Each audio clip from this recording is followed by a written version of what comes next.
Beautiful down here.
Wow. Oh, I love Tennessee.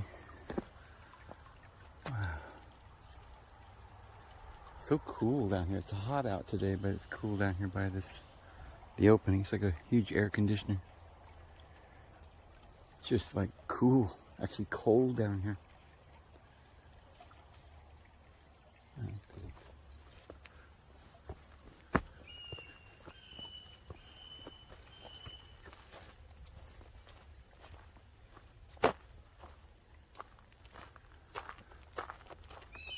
Sequatchie Cave.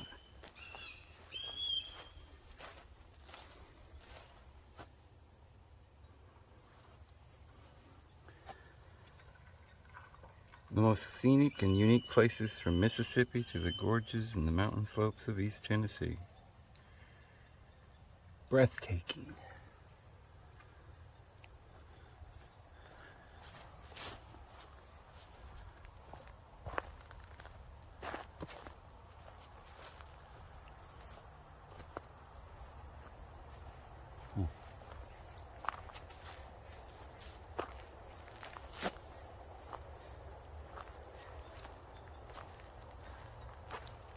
Wow, it's just getting really cold. The closer we get. Look at the wind coming out of there, blowing.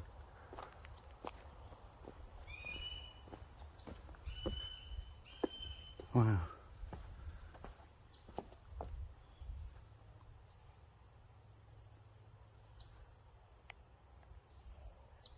Let's go take a look.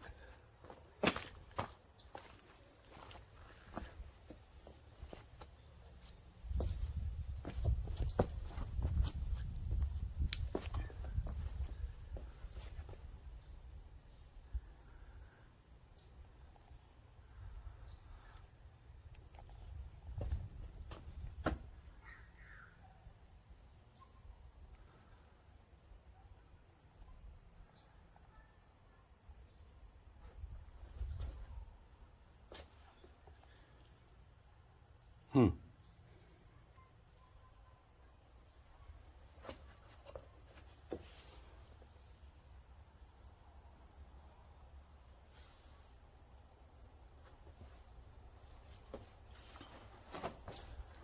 A little bird or a bat? I don't know. Looks like a little bird. What would birds be doing back in here? Mud daubers, huh?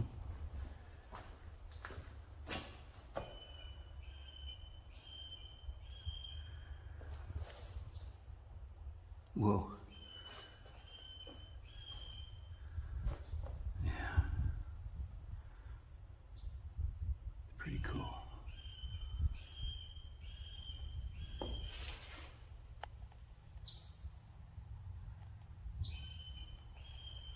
Can't really go in there because it's all water from here across. You'd have to get some rubber boots and wade. Go to these rocks right here. It looks, you know, it obviously goes back quite a ways. I read somewhere that you can crawl back in there and it opens up Big cave.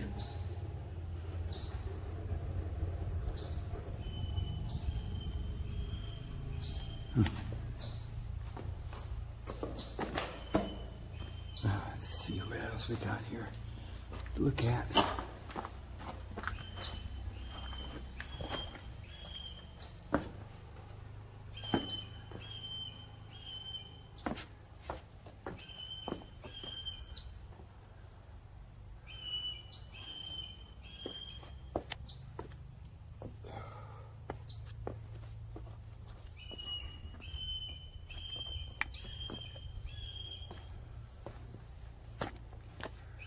Looks like there might be a little trail here. See where this goes. Oh, my glasses fogged up coming out of there. Gotta unfog my glasses.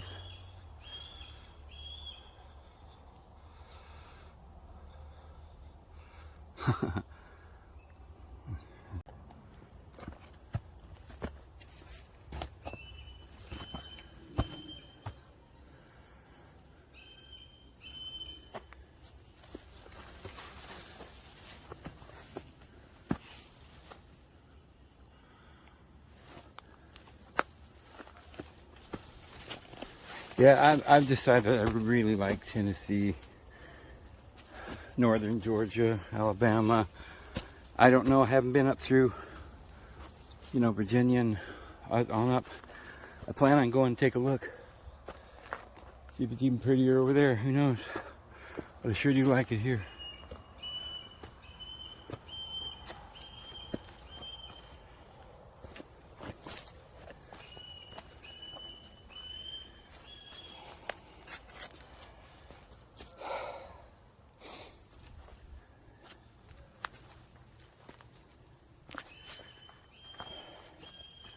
I wish I could find some amanita, but I don't think I'm going to be able to find that tree.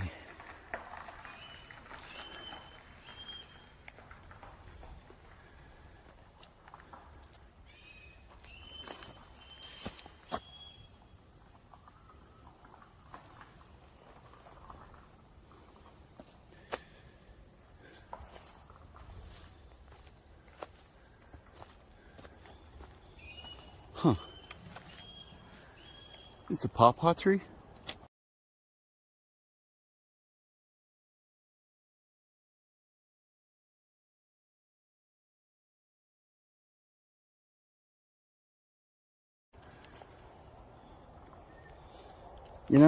I didn't know much about pawpaws. I don't think I ever heard of them.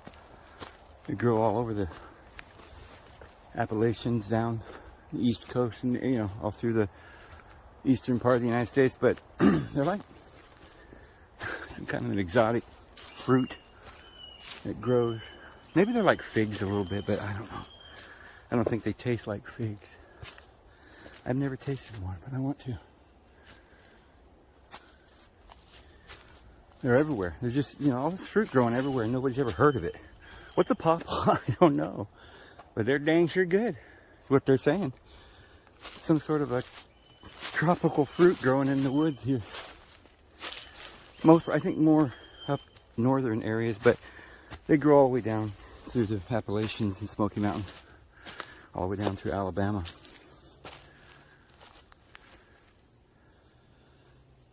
Now, it did rain pretty hard last night.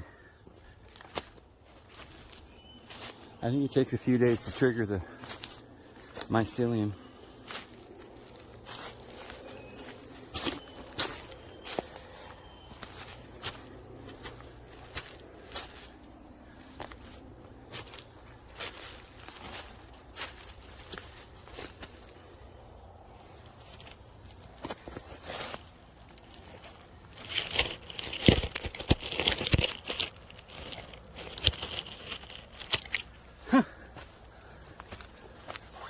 Here's the trail, huh?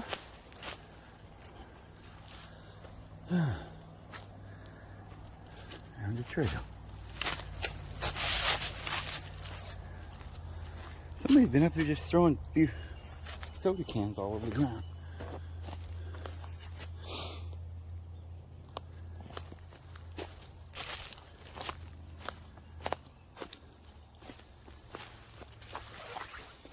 me see if I can find some of this pawpaw fruit. It wouldn't be ripe yet, but I think they ripen in the fall, but you'll see the fruit on them right now. They won't be ripe.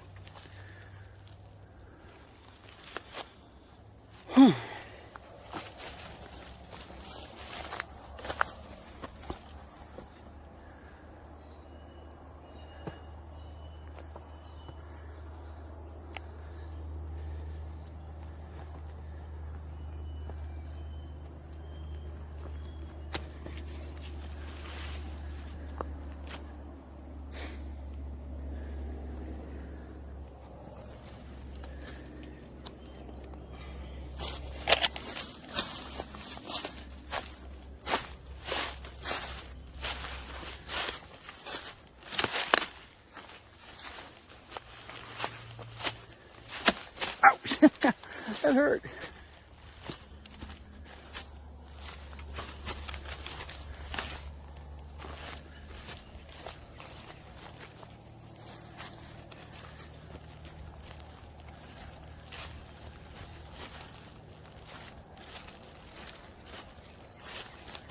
Oh, I'm just running into spider webs everywhere I go.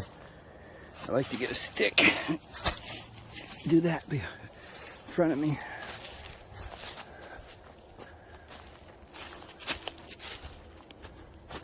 Yeah, now I got spider webs all over me.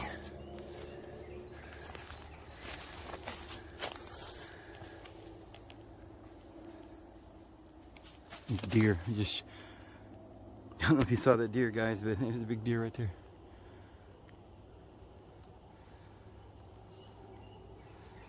I don't know if you got to see that. I saw just a little brown flash, and you could hear him bouncing through the forest. Look at that. Because I want to find one like that I can make a cane with. But a good one, that one wouldn't probably. It might. It's pretty good size. If I had a little axe, I'd probably get that one. But it's kind of.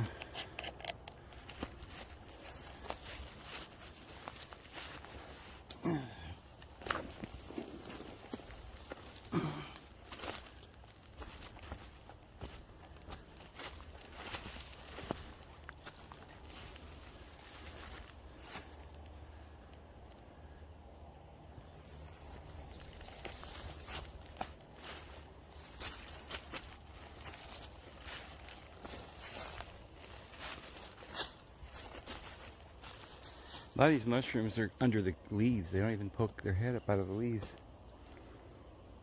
Oh man, I've got spider webs all over me.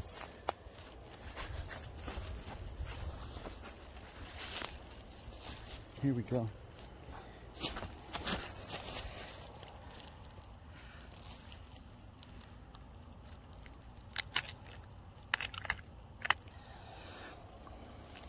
I don't know if this is oyster mushrooms or... I find the white cheese most frequently on birch. It is spongy, to say the least. Its underside puffy with pores. Some are examining this mushroom as a medicinal and antiviral, including anti-HIV 2019 study. I receive questions about white cheese often by new foragers, hoping it's in the oyster family.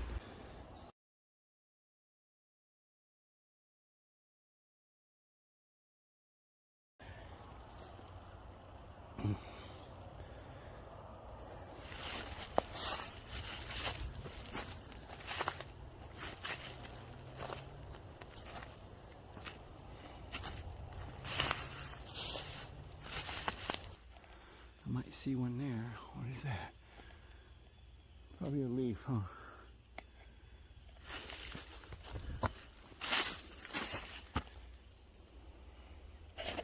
Oh, I'm sorry.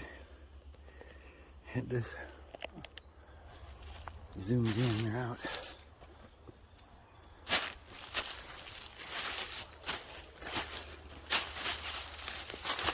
That's a leaf.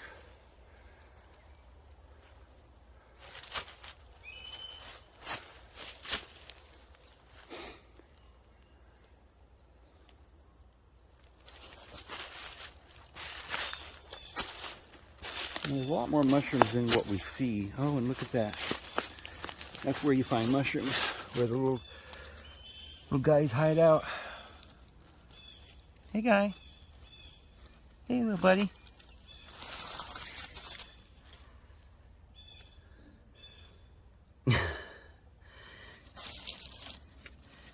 He's hiding under that. He thought he'd camouflage himself and I wouldn't see him. Poor baby. Is his tail or his head over here? He poked his head out for a second, so he's alive. Put him back. See, that's a good sign that we're getting. You see a salamander, man, you're in good, a really good area of frogs. Or little serpents. They're always near the tree of the knowledge of good and evil. Guiding the way.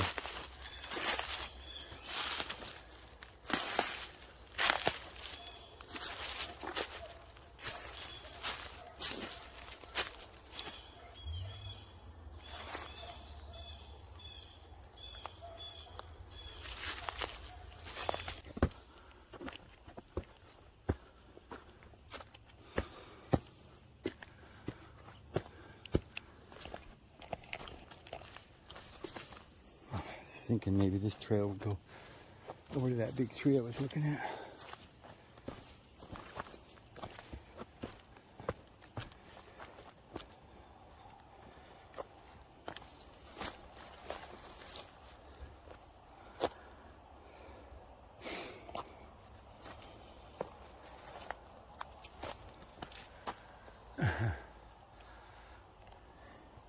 You guys can't tell how big this tree is on this camera. It's huge.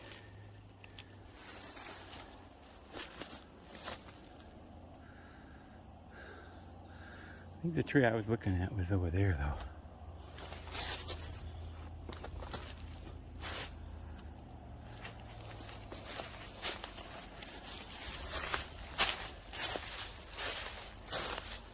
So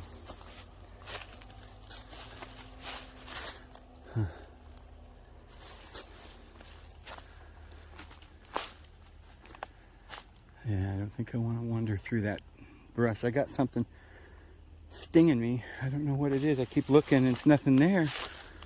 So it must have been something stung me, bit me. And it's just there, still hurts. Pain doesn't go away right away.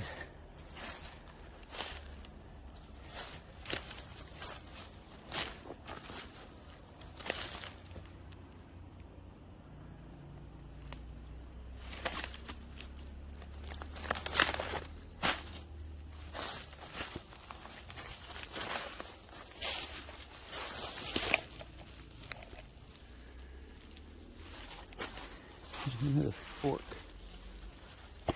Somebody.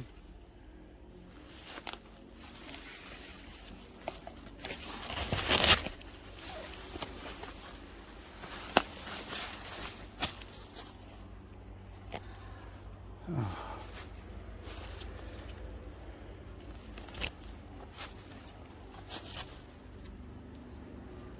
Huh. That's weird.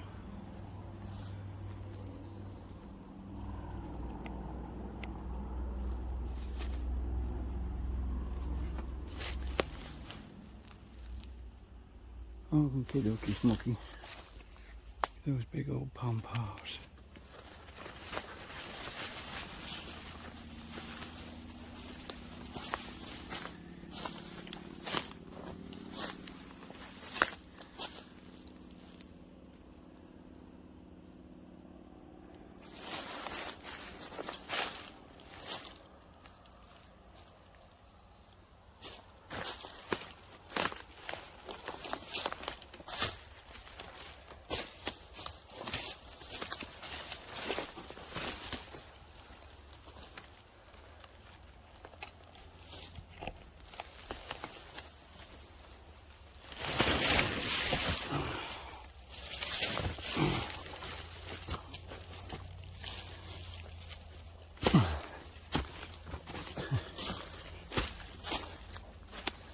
Get out of there. It's kind of steep. Man, something's biting me though. I'm gonna have to get out of here.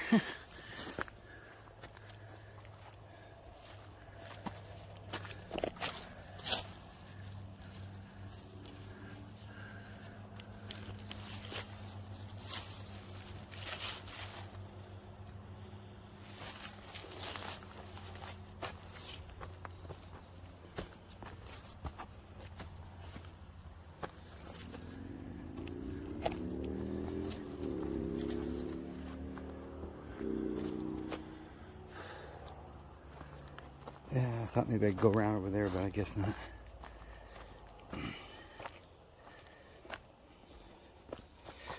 So I was saying that it's all a big ecology that we have to learn. It used to be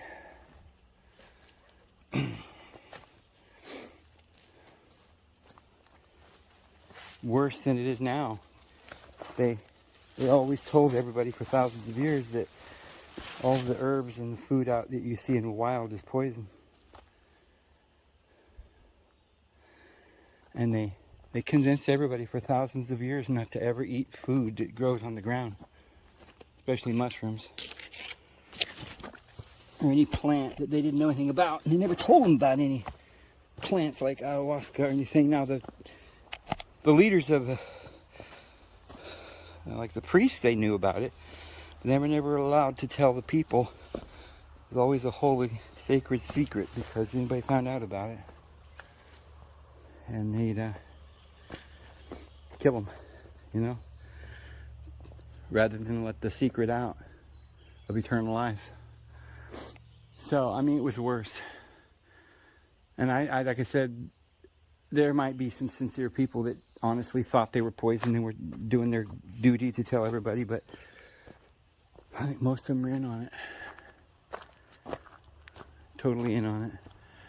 You know, they're part of the elite. They learned the mysteries and they were told never to divulge it on the pain of death. They had to be initiated. So today it's a little easier because you can go on the internet and find the truth. Of course, most people are so brainwashed they don't believe anything that's on the internet, but or, you know, any kind of conspiracy. It's all a conspiracy. Don't eat the poison mushrooms. Oh. But we've forgotten completely what to do with flowers. And so I was saying that in the book of Genesis chapter 2 or 3, it says, when talking about the tree of the knowledge of good and evil, that it's in the middle of the garden. But it's a little ambiguous about the tree of life. It doesn't say it's in the middle of the garden. It might say that, depending on how you read the Hebrew. It says, and the tree of the knowledge of good and evil, which is in the middle of the garden, and the tree of life. It doesn't say it was in the middle, though. But then a few verses later, it doesn't mention the tree of the knowledge of good and evil, just the tree of life. And it said the tree of life, which is in the middle of the garden. So I think that the tree of the knowledge of good and evil, which Yahweh said would give you death, and the serpent and Jesus said would give you life, you will surely not die, but you'll become like God, knowing good and evil. I think that it's the tree of the knowledge of good and evil, the mushroom, it gives us this trance-like state to partake of the death of Christ, to see what it's like to go into that realm where the angels of God will teach you and initiate you into the mysteries.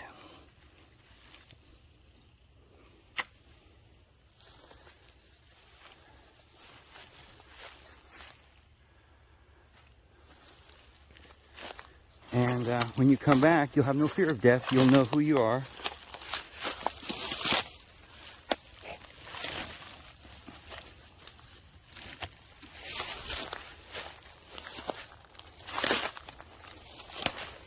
And you'll never reincarnate again, because all your trauma from your childhood has been gone.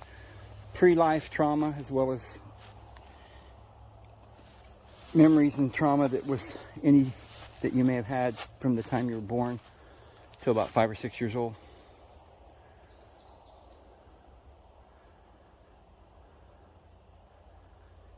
I don't want to go through that snake grass.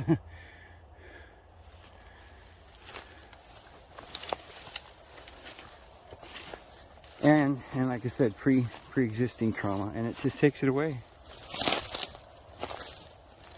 And you come back strong emotionally, and you have no mental illness, no negativity. You feel as strong as, you could do anything. You just feel like, secure in the knowledge that you are God, one with all. Love is all around you. You feel completely healed and well, and it does indeed heal your physical body as well. So this is why they've been hiding this stuff from us, this mushroom, the whole mycelium network. So it starts at the bottom chakra, and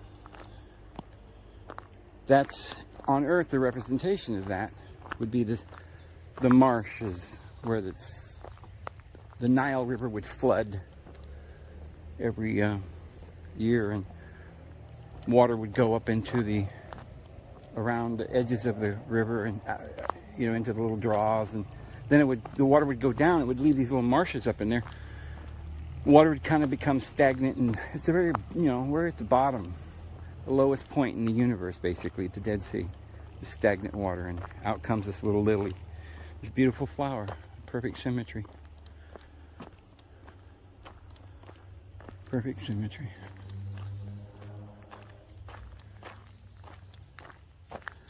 And Buddha was born from the lotus flower. So you come up out of the mire and the mud, and you're born, and then you bloom.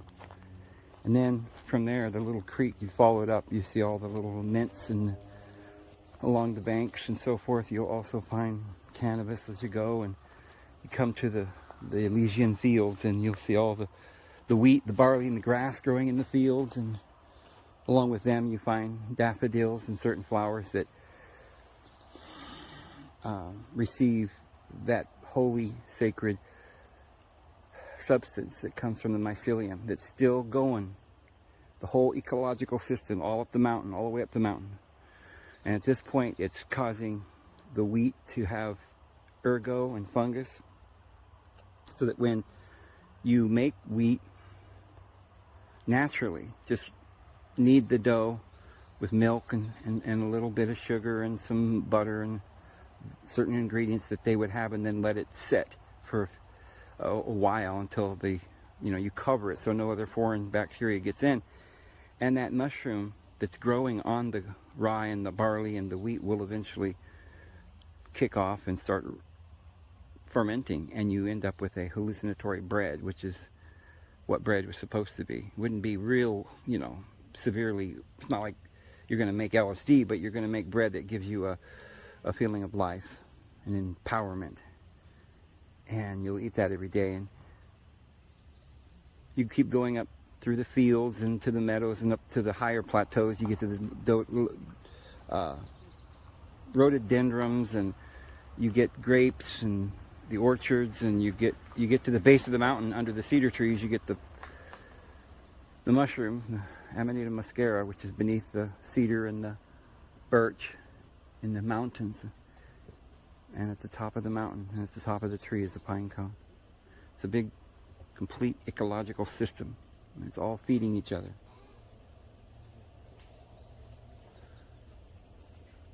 So the tree of the knowledge of good and evil and the tree of life are really the same tree. You eat it, you die, then you're born again. But you don't really die, of course.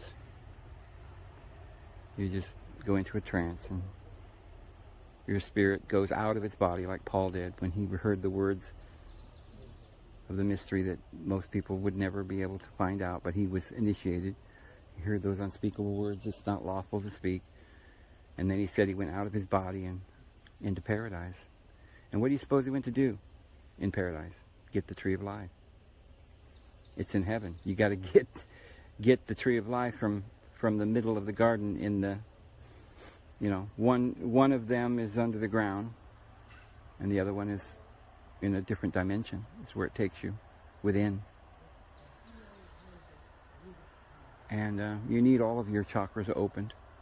You know, all these need to be anointed with the holy anointing oil and all the herbs and spices, and have the incense burning, and live in harmony with nature, which we're not doing. We've been kept sterile, away from nature, and we're dying.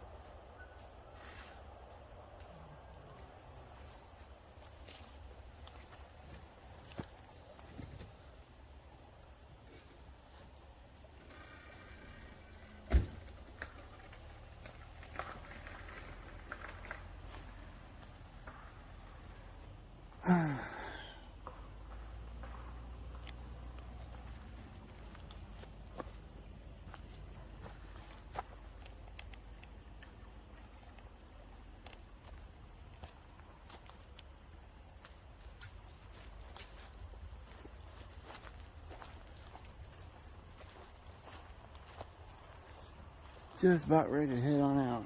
Yeah, I filmed quite a bit earlier. Saw some interesting things, but can't recreate it. So I thought I'd just go ahead and take a few more minutes of this beautiful creek and head back home.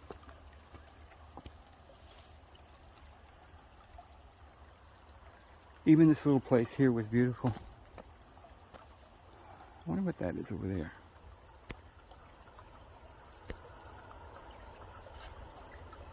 Just a rock, I suppose. Thought maybe it was a mushroom.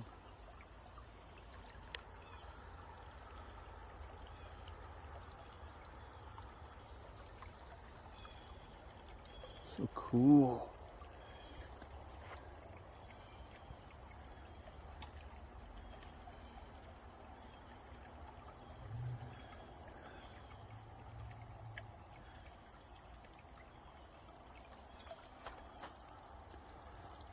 So we're going to do a lot more videos about all these ingredients and the plants. There's 12 sacred plants, and we have to partake of each of them because we have 12 ganglion nerves in our our body that goes to all the different parts of our body. And each of these places have receptors and neurotransmitters and stuff, and they truly need. There may be parts of your body that you didn't even know existed.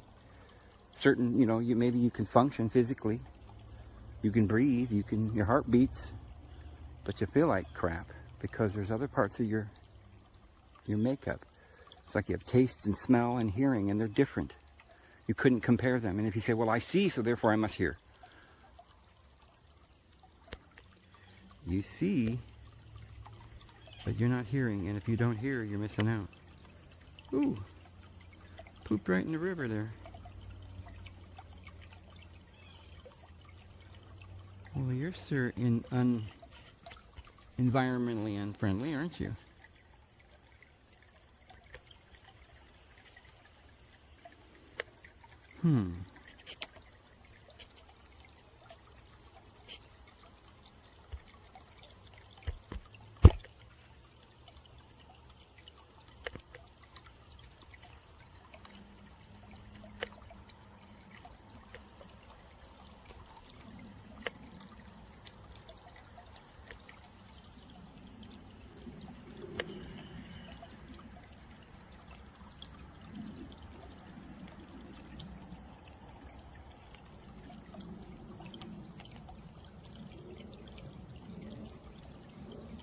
I'm looking for insects and stuff coming out of that cave. They live in harmony with nature. You have to eat local food. So if if you live in the desert, they use peyote. Certain places they use ayahuasca. But there are definitely different chemicals. We need them all. There is DMT in some of these plants. There is this other higher version of DMT, DMT or something. Can't remember the name of it. A friend of mine was mentioning that. And that is in certain of these plants. I did find that there are these amazing substances are truly in all the plants if we just know which ones and how to eat them.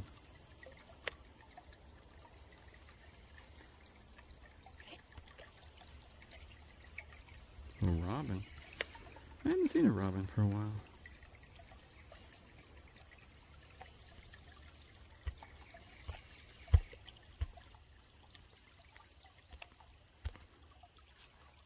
I don't think that other bird got a permit to poop in the river. And I'm sure that other little bird will probably sue him, take him to court.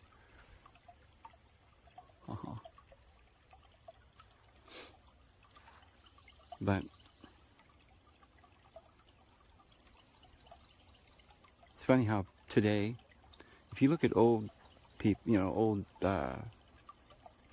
cultures, they use a lot of incense, and they traditionally do these things. But it goes back to a time when they were happy, and they would play their drums around the fire and have their festivals.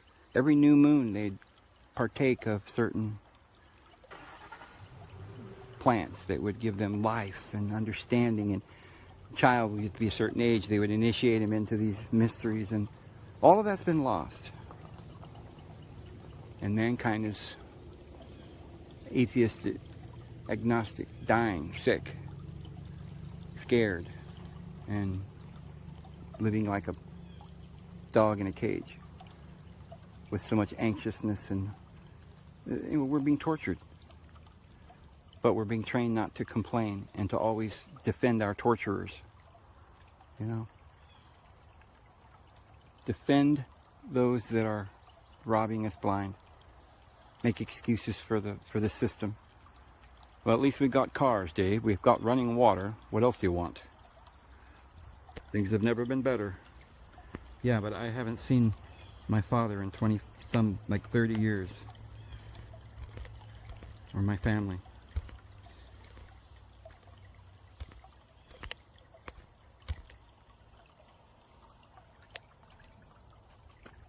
Most people can barely walk. Get so much arthritis. They have no idea they're drinking poison out of the water tap.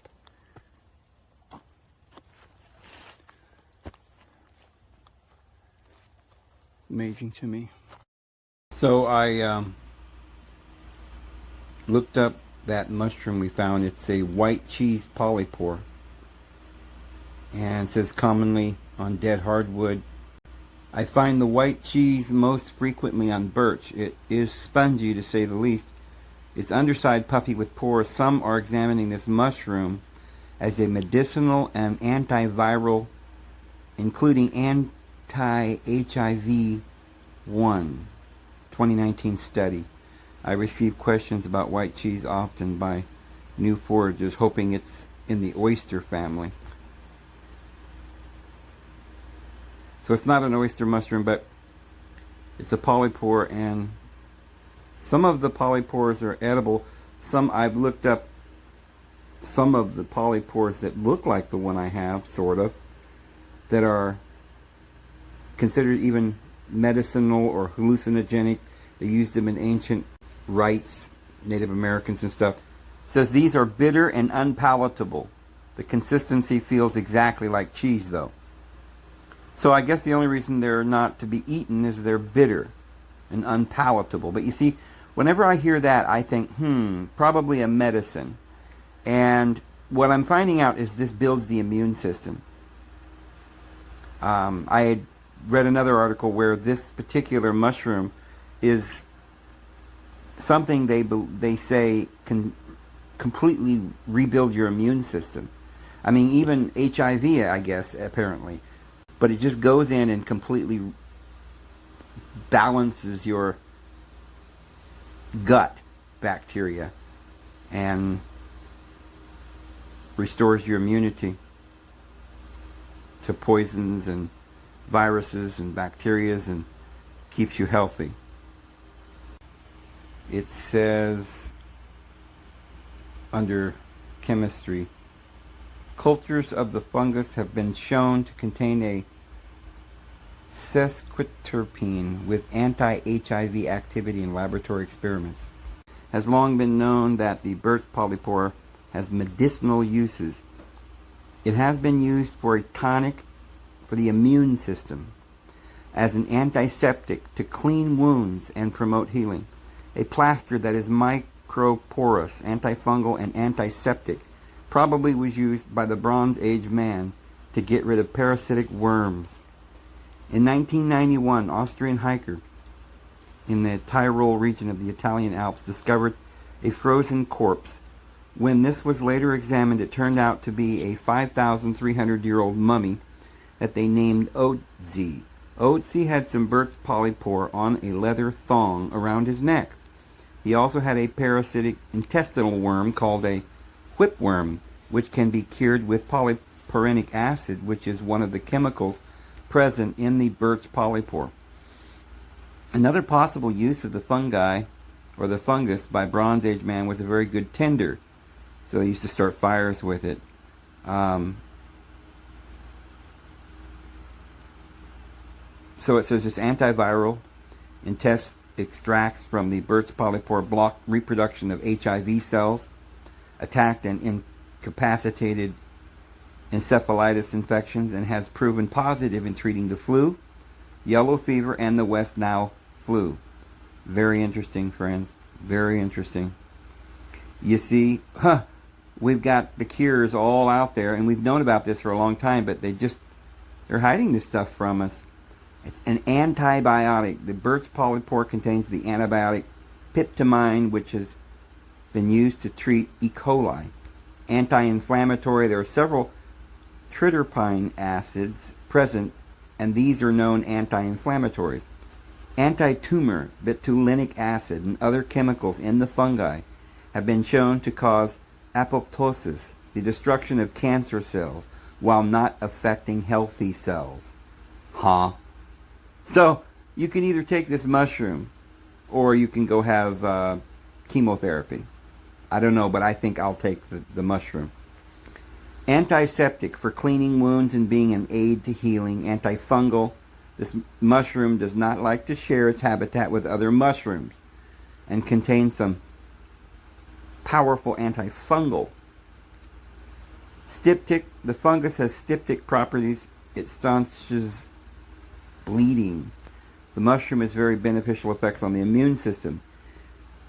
Many people drink a tea made from the fresh or dried fungi and swear by its positive effects. A plaster can be made from the underside of the mushroom. A strip needs to be cut and carefully removed from the pore membrane. This provides a microporous antifungal, antiseptic, and self-sticking plaster, much better than can be purchased from the shops. Use it for a band-aid.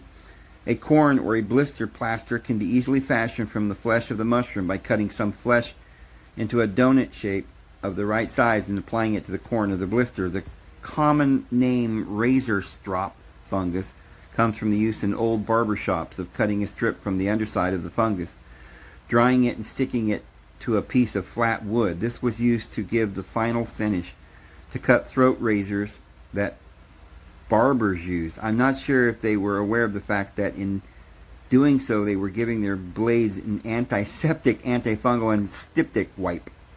The fungus has also been used in the past as very fine emery cloth to polish metals, making ink blotters, and even bases for mounting insects for collections.